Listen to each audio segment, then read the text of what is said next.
പലതരത്തിലുള്ള ഹമാസിന്റെ പ്രവർത്തകരെയും നേതാക്കളെയും ജേർണലിസ്റ്റുകളെയും എല്ലാം തെരഞ്ഞുപിടിച്ച് ഈ ഗ്യാങ് കൊലപ്പെടുത്തുന്ന കാഴ്ച നമ്മൾ കാണുന്നു. ഒരുപക്ഷെ ഈ ബന്ധുമോചനം കഴിഞ്ഞാൽ ഇസ്രായേൽ ഗസപ്പോളിൽ ഹമാസിന്റെ പ്രധാനപ്പെട്ട അജണ്ടയായി ഈ ഗ്യാങ്ങുകളെ അമർച്ച ചെയ്യുക എന്ന നിലപാട് സ്വീകരിക്കും. ഒരുപക്ഷെ അത്തരം നിലപാട് സ്വീകരിക്കുന്ന ഘട്ടത്തിൽ ഈ ഗ്യാങ്ങുകൾക്ക് എല്ലാ ആയുധ സഹായങ്ങളും നൽകി ഒരുപക്ഷെ ഇസ്രായേൽ പിന്തുണക്കാനുള്ള ഒരു സാധ്യതയുണ്ട്. നമുക്കറിയാം, ഇപ്പോൾ തന്നെ ഗസയിൽ നിന്ന് പൂർണ്ണമായി ഇസ്രായേൽ സേന പിൻവാങ്ങിയിട്ടില്ല. അതിന്റെ ഒരു പകുതി ഭാഗത്തേക്ക് മാത്രമാണ് പിൻവാങ്ങിയിട്ടുള്ളത്. അവിടെ നിന്നുകൊണ്ട് തന്നെ ഹമാസിനെതിരെയുള്ള ഇത്തരം ഗ്യാങ്ങുകളെ ഓപ്പറേറ്റ് ചെയ്യാനും റിമോട്ട് കൺട്രോളായി IDF നിലനിൽക്കാനും സാധിക്കും എന്ന ആശങ്ക ഇപ്പോൾ ശക്തമാണ്. ജാഫ്രാവി എന്ന ഏറ്റവും പ്രധാനപ്പെട്ട ഗസയിലെ മാധ്യമപ്രവർത്തകനെ ഹമാസിന്റെ ഒരു മുന്നണി പോരാളി എന്ന രൂപത്തിൽ തന്നെ മാധ്യമരംഗത്ത് പ്രവർത്തിച്ചിരുന്ന വ്യക്തിയാണ്.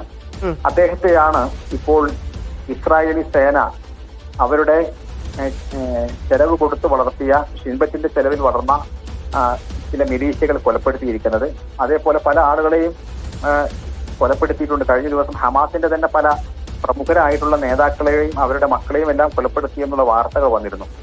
ഈ മിലീഷ്യകളെ ആയിട്ട് ഈ തമ്മാടിക്കൂട്ടങ്ങളെ അമർച്ച ചെയ്യുക എന്നുള്ളതായിരിക്കും ഒരുപക്ഷെ ഇനിയുള്ള ദിവസങ്ങളിൽ ഹമാസിന്റെ ഏറ്റവും പ്രധാനപ്പെട്ട ജോലി. പക്ഷെ അതിലേക്ക് പോകുന്നതിന് മുമ്പ് ഒരു ഇന്റർനാഷണൽ സ്റ്റെബിലിറ്റി ഫോഴ്സ് എന്ന് പറയുന്ന ഒരു സംവിധാനത്തെ കുറിച്ച് ട്രംപിന്റെ പദ്ധതിയിൽ പറയുന്നുണ്ട്. അങ്ങനെ വിദേശ സൈനികർ അവിടേക്ക് എത്താനുള്ള സാധ്യതയുമുണ്ട്. പക്ഷേ ഹമാസ് പറയുന്നത് ഒരൊറ്റ വിദേശ സൈനികരെയും ഗസയിലേക്ക് കടത്തിവിടില്ല എന്നുള്ളതാണ്. അപ്പോൾ ആ തരത്തിലുള്ള ഒരു ക്ലാഷ് ഉണ്ടാവാനുള്ള സാധ്യതയുണ്ട്. അതൊക്കെ ഈ ശർമശേഖലെ ചർച്ചകൾക്ക് ശേഷം എന്ത് സംഭവിക്കുന്നു എന്നതിനെ ആശ്രയിച്ചിരിക്കും. MC നാസർ കൂടി ചേരുന്നുണ്ട്. നാസർ, വളരെ നിർണായകമായ ഘട്ടത്തിലേക്ക് അല്ലെങ്കിൽ ആ സമയത്തിലേക്ക് കടന്നിരിക്കുന്നു കാര്യങ്ങൾ എന്നുള്ളതാണ്.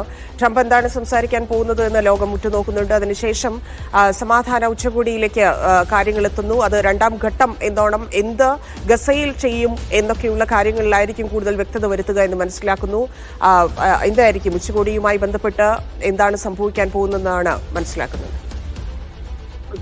ട്രംപിന്റെ ഇതുവരെയുള്ള പ്രതികരണമൊക്കെയും ശാശ്വതമായിട്ടുള്ള ഒരു യുദ്ധവിരാമം തന്നെയാണ് ഇപ്പോൾ ഈ കരാറിലൂടെ രൂപപ്പെടുത്തിയിരിക്കുന്നത്. അതിൽ ഒരു മാറ്റവുമില്ല. ഇസ്രായേലിന്റെ ഭാഗത്തു നിന്ന് ഗസക്ക് നേരെ ഇനി ആക്രമണം ഉണ്ടാകില്ല എന്ന ഉറപ്പ് ഖത്തർ ഉൾപ്പെടെയുള്ള മധ്യസ്ഥ രാജ്യങ്ങൾക്കും ട്രംപ് നൽകിയിട്ടുണ്ട്.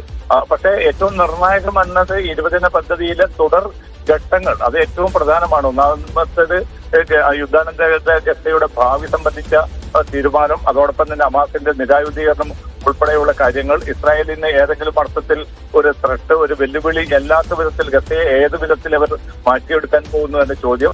അതോടൊപ്പം തന്നെ പ്രധാനമാണ് സ്വതന്ത്ര പലസ്തീൻ രാഷ്ട്രത്തോടുള്ള ഒരു തീരുമാനം. അതിൽ നിലവിൽ അമേരിക്കയും ഇസ്രായേലും ഇപ്പോൾ അത്തരമൊരു സ്വതന്ത്ര രാഷ്ട്രത്തോട് എതിർപ്പാണ് അറിയിച്ചിരിക്കുന്നത്. അതേസമയം യൂറോപ്യൻ രാജ്യങ്ങളായിട്ടുള്ള മിക്ക രാജ്യങ്ങളും, ഫ്രാൻസ് ഉൾപ്പെടെയുള്ള എല്ലാ രാജ്യങ്ങളും ഏറെക്കുറെ അനുഭവപൂർണമായിട്ടുള്ള ഒരു നടപടി. അത് മാത്രമല്ല, ഇത് മാത്രമാണ് പ്രശ്നത്തിനുള്ള ഒരു ശാശ്വതമായിട്ടുള്ള പരിഹാരം എന്നൊക്കെ നിർദ്ദേശമാണ് അറബ് മുസ്ലിം ലോകം മാത്രമല്ല യൂറോപ്യൻ രാജ്യങ്ങളും ലാറ്റിൻ അമേരിക്കൻ രാജ്യങ്ങളും ആഫ്രിക്കൻ രാജ്യങ്ങളും ഒക്കെ ഒരുമിച്ച് തന്നെ ഇതേ നിലപാട് പങ്കുവെക്കുമ്പോൾ അതിനോട് ട്രംപ് ഭരണകൂടത്തിന്റെ സമീപനം എന്തായിരിക്കും?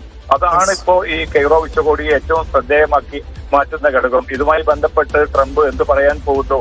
ഗസയുടെ പുനർനിർമ്മാണം ഉൾപ്പെടെയുള്ള ഘട്ടങ്ങൾ, അതോടൊപ്പം തന്നെ ഒരു ബദൽ ഭരണ സംവിധാനം വരുമ്പോൾ അത് ഏത് സ്വഭാവത്തിലുള്ളതായിരിക്കും എന്നത് ഉൾപ്പെടെയുള്ള ചോദ്യങ്ങളുണ്ട്.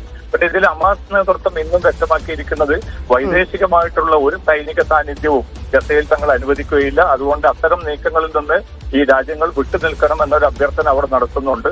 അതോടൊപ്പം തന്നെ തങ്ങളുടെ പ്രതിരോധം എന്നത് അത് സ്വാഭാവികമായിട്ടും പലസ്തീൻ ജനതയുടെ അവകാശമാണ്. ഒരു സ്വതന്ത്ര പലസ്തീൻ രാഷ്ട്രം വരികയാണെങ്കിൽ അതിലേക്ക് മാത്രമായിരിക്കും ആയുധങ്ങൾ കൈമാറുക. അല്ലാതെ നിലക്ക് നിരായുധീകരണം എന്നത് പാടെ തള്ളിക്കൊണ്ടുള്ള ഒരു പ്രതികരണമാണ് ഹമാസിന്റെ ഭാഗത്തു നിന്നും ഉണ്ടായിരിക്കുന്നത്. അതുകൊണ്ട് ഉദ്ദേശിക്കുന്ന അത്ര ലളിതമല്ല കാര്യങ്ങൾ. ഈ ആദ്യഘട്ടം ഒരു പക്ഷേ വിജയകരമായി പൂർത്തീകരിച്ചു എങ്കിൽ പോലും തുടർ ഘട്ടങ്ങൾ വളരെ നിർണായകമായിരിക്കും.